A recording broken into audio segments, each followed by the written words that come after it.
So hello guys, welcome back to Pokebear Night with a new episode of Pokemon Fire Red.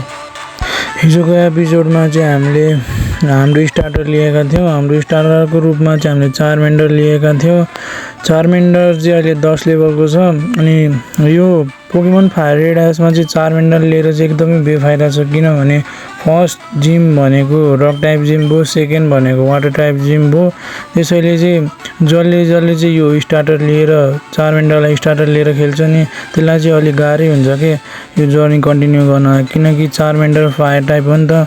अब rock टाइपको अगाडि नै week हुन्छ अनि वाटर टाइपको अगाडि त झनै विक हुन्छ। त्यसैले अलिकति डिसएडभान्टेज चाहिँ छ, तर यसको लेभल अप गराउँदै गएर आज चाहिँ ब्रकलाई हराएर हाम्रो फर्स्ट जिम ब्याच जित्नुपर्छ। त्यसैले अहिले चाहिँ म चाहिँ अहिले रुट 28मा आएको छु। यहाँ म्याङ्की पाउँछ क्या, म्याङ्कीले समातेर म्याङ्की र चार्मेन्डर लिएर आज ब्रकको जिममा जाने हो, ब्रकलाई हराइदिने हो। फर्स्ट सर्टमा चाहिँ यो मुसालाई भेटियो, अब यो मुसालाई म हराइदिन्छु, किनभने मैले किन लिन्न म्याङ्की एकदमै पावरफुल टाइप पोकेमन लाग्छ कि मलाई चाहिँ। अब पछि गएर त्यसको इभोल्युसन नि खतरा छ नि त, त्यसैले अहिले म म्याङ्की लिँदैछु, म्याङ्की र चार्मेन्डर लिन्छु। अब म्याङ्की आयो अनि यसलाई समात्छु।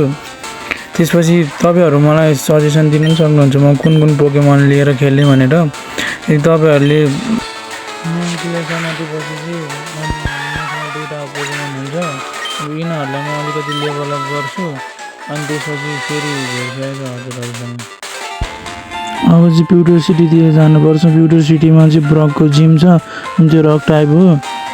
दुईवटा यो पोकेमनले लिएर अनि आज ब्रकलाई हराउनुपर्छ।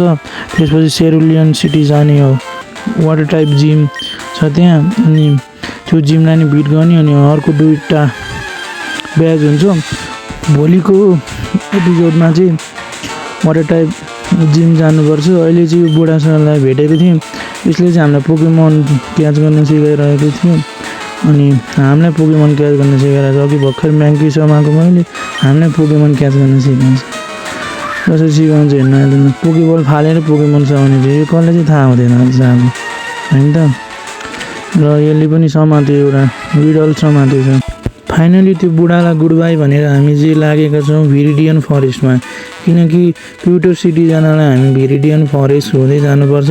त्यसैले अब हामी भिरिडियन फरेस्ट एक्सप्लोर गर्दै अगाडि बढ्नेछौँ। आज जसरी नि ब्रकलाई हराउनै पर्छ, त्यसैले ब्रकलाई हराउनको लागि चाहिँ हाम्रो चार्मेन्डर र म्याङ्कीको लेभल एकदमै हाई पार्नुपर्छ, किनकि दुईजनाको लेभल ब्रकको पोकेमनको भन्दा लेभलको भन्दा धेरै भयो भने हामीले इजिली बिट गर्न सक्छौँ नि त। त्यसैले चाहिँ म पुरा म्याच नै डोमिनेट म्याच चाहन्छु कि एकै सर्टमा हराउने जस्तो टाइपको म्याच चाहन्छु, अनि हामीलाई सजिलो पनि हुन्छ नि त ब्रकलाई हराउनको लागि। ल अब चाहिँ प्युटर सिटीको तर्फ बढौँ है त। एकछिन अब यो फरेस्ट एक्सप्लोर हानौँ, त्यसपछि अनि प्युटर सिटीतिर लागौँ। यिनीहरूलाई अब हराउँदै जानुपर्छ, किनकि बाटोमा ब्याटल गर्नको लागि थुप्रै ट्रेनरहरू हुन्छन् क्या। यी ट्रेनरहरूले गरेर नै हामीलाई लेभल अप गर्न एकदम हेल्प हुन्छ, किनकि यिनीहरूको पोकेमनसँग हामी ब्याटल गर्छौँ, त्यसपछि एक्सपिरियन्स बढ्छ, त्यसपछि अनि लेभल अप हुँदै जान्छ। अब चाहिँ यिनीहरूलाई म फास्ट फरवर्डमा सबलाई एकैचोटि हराइदिन्छु, त्यसपछि चाहिँ म तपाईँहरूसँग प्युटर सिटीमा भेट्छु है त।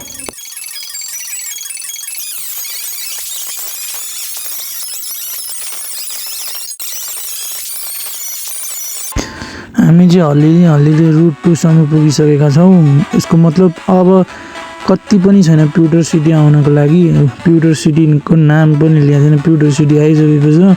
एकछिन घाँसमा किन हिँडेको भन्दा के अर्को पोकेमन भेटिन्छ कि राम्रो खाले अनि समातिहालौँ न भनेर एकछिन घाँसमा हिँडेको।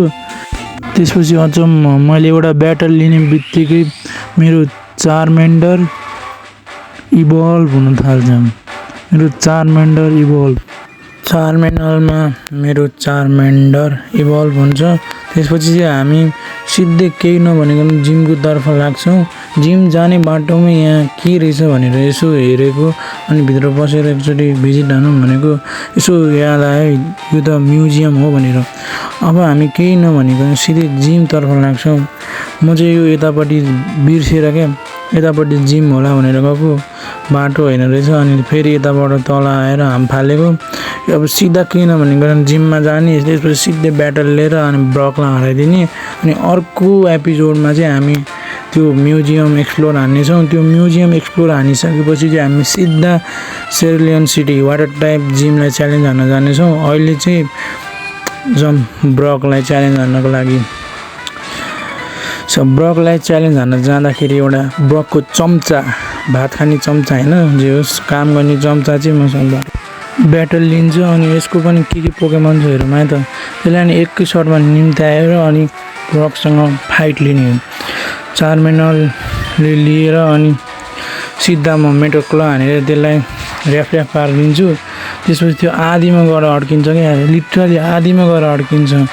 सिधै हार्छ होला भने हारेन, त्यही पनि अब मैले स्क्रैच हानेर यसलाई सुताइदिन्छु।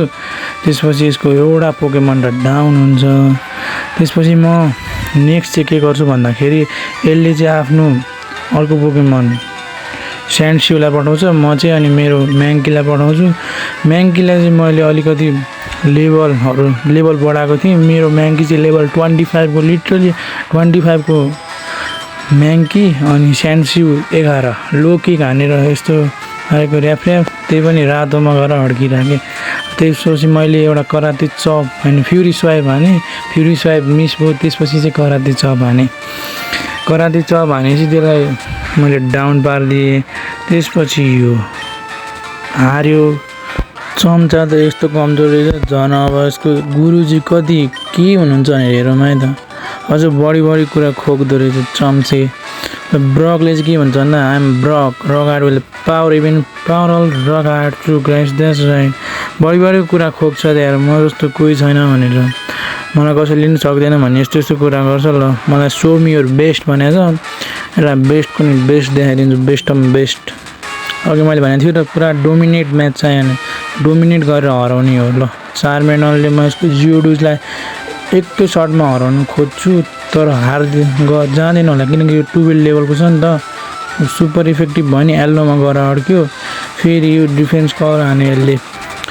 म चाहिँ फेरि यसलाई म मेटल क्ल नै हान्छु किनकि मेटल क्ल भनेको रक टाइप विरुद्धमा एकदम इफेक्टिभ मुभ हो क्या यो। र मेटल क्ल हान्ने बित्तिकै रक टाइप कम लेभलको छ भने त 1 डाउन हुन्छ। त्यसपछि अनि यसले आफ्नो अनिक्स पठाउँछ, अनिक्स। अनि मैले चाहिँ मेरो म्याङ्की पठाउँछु। मेरो म्याङ्की सबभन्दा धेरै अहिले लेभल हाई भएको पोकेमन भनौँ न, चार्मेनल भन्दा नि। यसको 14 मेरो 25 छ। म यसलाई लो किक हानेर सिधै 1 डाउन हानिदिन्छु, सिधै लिटरली 1 डाउन हानिदिन्छु। म ब्रकको सबभन्दा पावरफुल पोकेमनलाई म मेरो म्याङ्कीको लो किकले हराइदिएँ, लिटरली हराइदिएँ क्या। ब्रक अझ अघि के भन्दा थियो मलाई कसैले सक्दैन भनेर, यसले मलाई ब्याज दियो। अनि अब एउटा मुभवाला त्यो टिएम मुभ पनि दिन्छ। त्यसपछि अनि यसले मलाई सेरुलन सिटीतिर जानु भनेर एडभाइस दिन्छ।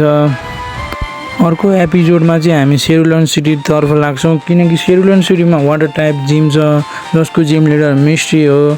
अनि त्यहाँ गएर अर्को सेकेन्ड ब्याच जित्ने छौँ। अनि यो यतापट्टि साइडको यो म्युजियम पनि घुम्नेछौँ अर्को एपिसोडमा चाहिँ। अनि यो म्युजियममा गएपछि चाहिँ के छ भनेर हेर्नेछौँ। र आजको भिडियो तपाईँहरूलाई कस्तो लाग्यो कमेन्ट डाउन बिलो, केही सुझाव सल्लाह दिनु छ भने कमेन्ट डाउन बिलो। आजको लागि यति नै, हस् त, धन्यवाद।